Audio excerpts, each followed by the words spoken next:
Halo teman-teman semua, perkenalkan saya Sally Yundi Irena Aria, NIM 19505026, mahasiswa Pendidikan Fisika Universitas Negeri Manado. Saat ini saya akan menjelaskan materi fisika yang berjudul gerak benda dalam bidang datar dengan percepatan tetap. Nah, materi ini terbagi menjadi 5 pokok bahasan. Dan kita akan mulai dari yang pertama, yaitu gerak peluru. Yang pertama, gerak peluru, atau yang biasa kita sebut dengan proyektil. Gerak peluru adalah gerak sebuah peluru yang dilemparkan dengan arah yang tidak vertikal, sehingga geraknya hanya dipengaruhi oleh percepatan gravitasi bumi dan lintasannya berupa parabola. Mari kita perhatikan gambar berikut ini. Misalkan sebuah peluru dilemparkan dari titik 0 dengan kecepatan V0, di mana arahnya terhadap horizontal, maka lintasan peluru akan berada dalam satu bidang datar dan berbentuk lengkung atau bukan sebuah garis lurus. Ini berarti akan mencapai titik tertinggi atau kita simbolkan dengan A, dan titik terjauh kita simbolkan dengan B terhadap pelemparan di titik 0.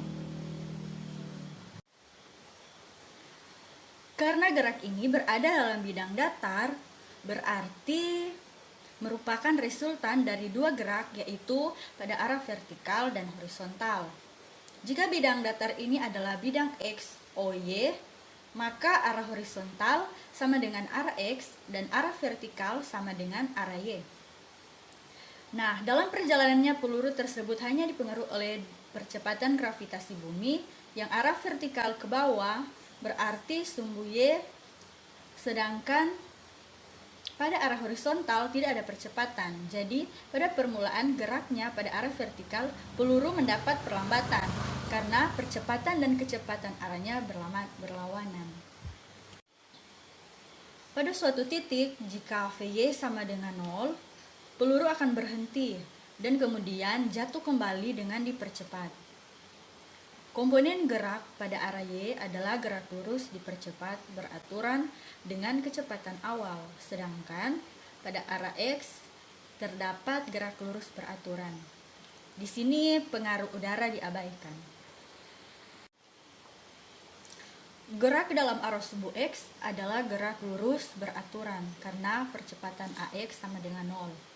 Maka di sini kita bisa menuliskan persamaan V0x, Vx sama dengan V0 cos theta sama dengan tetap, di mana X sama dengan V0x kali T sama dengan V0 cos theta dikali T.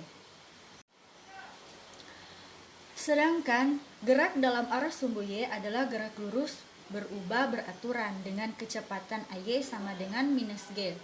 Sehingga di sini persamaannya bisa kita tuliskan V0Y sama dengan V0 kali sin theta, di mana Y sama dengan V0Y kali T kurang 1/2 GT kuadrat sama dengan V0 sin theta kali T kurang 1/2 GT kuadrat. Sehingga kita bisa menuliskan persamaannya, kita turunkan dia menjadi Vy sama dengan V0Y kurang GT sama dengan V0 sin theta kurang GT. Arah kecepatan peluru menyinggung lintasan kita dapat menuliskan dengan persamaan tangen theta sama dengan Vy per Vx. Untuk menghitung kecepatan peluru pada saat waktu tertentu atau T, kita bisa menuliskan atau menghitung dengan persamaan V tambah akar dari Vx kuadrat tambah Vy kuadrat. Dan di sini theta adalah sebuah sudut antara kecepatan V dengan sumbu X positif. Dan peluru akan mencapai tinggi maksimum apabila Vy sama dengan 0 atau peluru tersebut diam sejenak. Bisa kita tuliskan Vy sama dengan 0 sama dengan V0 sin theta kurang GT. Dan untuk menghitung kita tuliskan dengan persamaan Ty maksimal sama dengan V0 sin theta per G. Dari persamaan-persamaan sebelumnya, kita bisa memperoleh tinggi Y maksimum dengan persamaan Y max sama dengan V0 kuadrat kali sin kuadrat theta per 2G. Dan untuk menghitung kecepatan, V sama dengan Vx sama dengan V0 cos theta. Dan pada saat peluru mencapai jarak mendatar terjauh atau simbolnya B, apabila Y sama dengan 0 atau peluru tersebut diam, sama dengan V0 sin theta kali T kurang 1/2 GT kuadrat, atau Tx maksimal sama dengan 2 V0 sin theta per G. Nah, dari persamaan sebelumnya kita akan memperoleh jarak terjauh dengan menghitung melalui persamaan X maksimal sama dengan V0 kuadrat kali sin 2 theta per G. Kita perlu perhatikan syarat-syarat yang harus dipenuhi pada gerak peluru ini, yaitu yang pertama, jarak atau range cukup kecil sehingga kelengkungan bumi dapat diabaikan. Yang kedua, ketinggian cukup kecil sehingga perubahan percepatan gravitasi terhadap ketinggian dapat diabaikan. Untuk jarak jauh, keadaan lintasan dapat digambarkan seperti pada gambar berikut ini. Arah semua gravitasi selalu ke pusat bumi. Lintasan ini tidak lagi parabola tetapi elips. Kita masuk pada pokok pembahasan yang kedua, yaitu gerak melingkar beraturan. Mari kita perhatikan gambar berikut ini. Sebuah benda yang bergerak melingkar dengan laju V yang tetap dikatakan benda melakukan gerak melingkar beraturan. Gerak bulan dalam mengitari bumi, begitu pula bumi dalam mengitari matahari adalah contoh dari gerak melingkar beraturan. Walaupun besar kecepatan atau kelajuannya tetap, tetapi arahnya selalu berubah.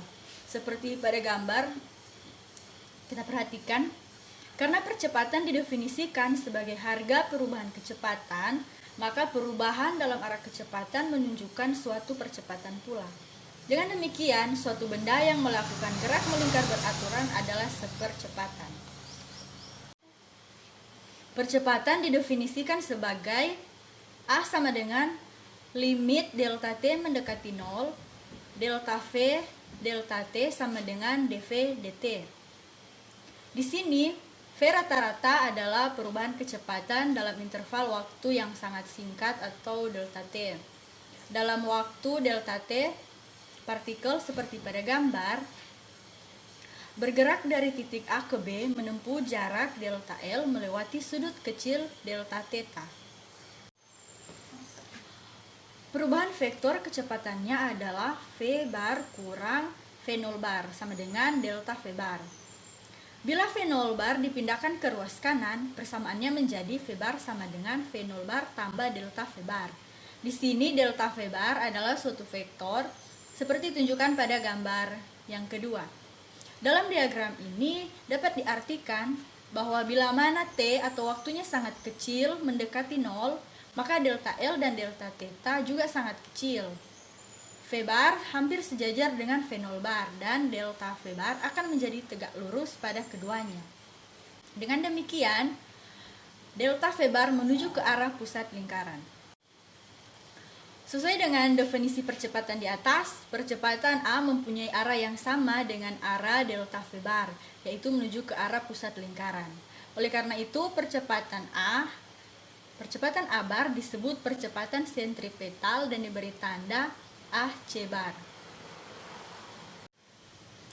Untuk delta T mendekati 0, tali busur AB sama panjang dengan busur delta L.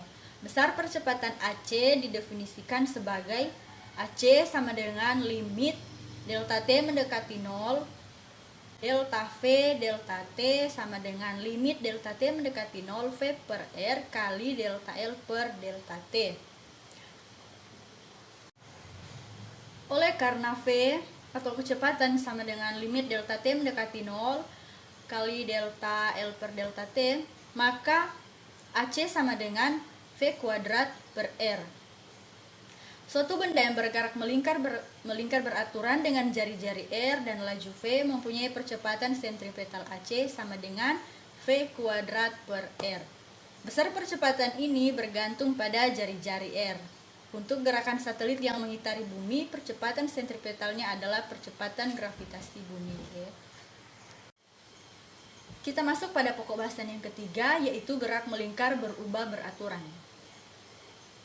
Bila mana laju dari benda yang bergerak melingkar berubah, berarti ada percepatan tangensial, seperti halnya pada percepatan sentripetal. Percepatan tangensial menimbulkan perubahan besar kecepatan. Kita tuliskan A, T sama dengan dV dt. Sedangkan percepatan sentripetal menimbulkan perubahan arah kecepatan dan besarnya sama dengan V kuadrat per R. Percepatan tangensial selalu menyinggung lingkaran dan arahnya sejajar dengan kecepatan bila mana lajunya bertambah. Kita perhatikan pada gambar. Sebaliknya, arah AT akan berlawanan dengan V bar rata-rata bila mana lajunya berkurang. Dengan demikian, AT dan AC selalu saling tegak lurus dan arahnya berubah terus-menerus sepanjang benda bergerak melingkar. Untuk menghitung percepatan total benda, kita tuliskan dengan persamaan A sama dengan A bar T tambah A bar C. Dan untuk menghitung besarnya, kita tulis dengan persamaan A sama dengan akar kuadrat dari AR kuadrat tambah AC kuadrat. Selanjutnya kita masuk pada pokok pembahasan yang keempat, yaitu besaran angular. Perpindahan angular atau perpindahan sudut biasanya dinyatakan dalam radian, derajat, atau putaran. Satu putaran sama dengan 360 derajat atau sama dengan 2pi radian, atau satu radian sama dengan 57,3 derajat. Satu radian adalah sudut datar pada pusat lingkaran di antara dua buah jari-jari R yang mencakup busur S sepanjang jari-jari pada keliling lingkaran. Kita dapat tuliskan S sama dengan R kali theta. Satu radian sebagai ukuran sudut merupakan suatu bilangan dan sebenarnya tidak memiliki satuan. Kecepatan sudut atau dengan simbol omega adalah sebuah benda perubahan koordinat sudut, yakni perpindahan sudut theta per satuan waktu. Jika theta berubah dari theta 0 menjadi theta t dalam waktu t, maka kecepatan sudut rata-rata adalah, kita tuliskan dengan persamaan omega r sama dengan theta t kurang theta 0 per waktu. Satuan omega r adalah radian per sekon atau derajat per detik, atau putaran per menit yang biasa kita sebut dengan RPM, yakni satuan sudut dibagi satuan waktu. Dapat juga kita tuliskan dalam radian per sekon sama dengan 2F. F adalah frekuensi putaran dinyatakan dalam putaran per detik. Omega T dalam waktu T, maka persamaannya kita dapat tulis dengan alfa sama dengan omega T kurang omega W per T sama dengan d omega dt. Satuannya adalah radian per sekon kuadrat atau putaran per sekon kuadrat dan seterusnya. Gaya sentripetal adalah gaya yang tidak mempunyai gaya reaksi, yang harus bekerja pada massa M yang bergerak melingkar. Agar massa itu mengalami percepatan sentripetal, AC sama dengan V kuadrat per R, maka dari hubungan persamaan gaya F sama dengan M kali A, kita peroleh persamaan yaitu FC sama dengan M kali V kuadrat per R. Kita masuk pada pokok pembahasan yang terakhir atau kelima, yaitu hubungan antara besaran angular dan besaran tangensial. Persamaan gerak melingkar berubah beraturan adalah analog dengan persamaan gerak lurus berubah beraturan.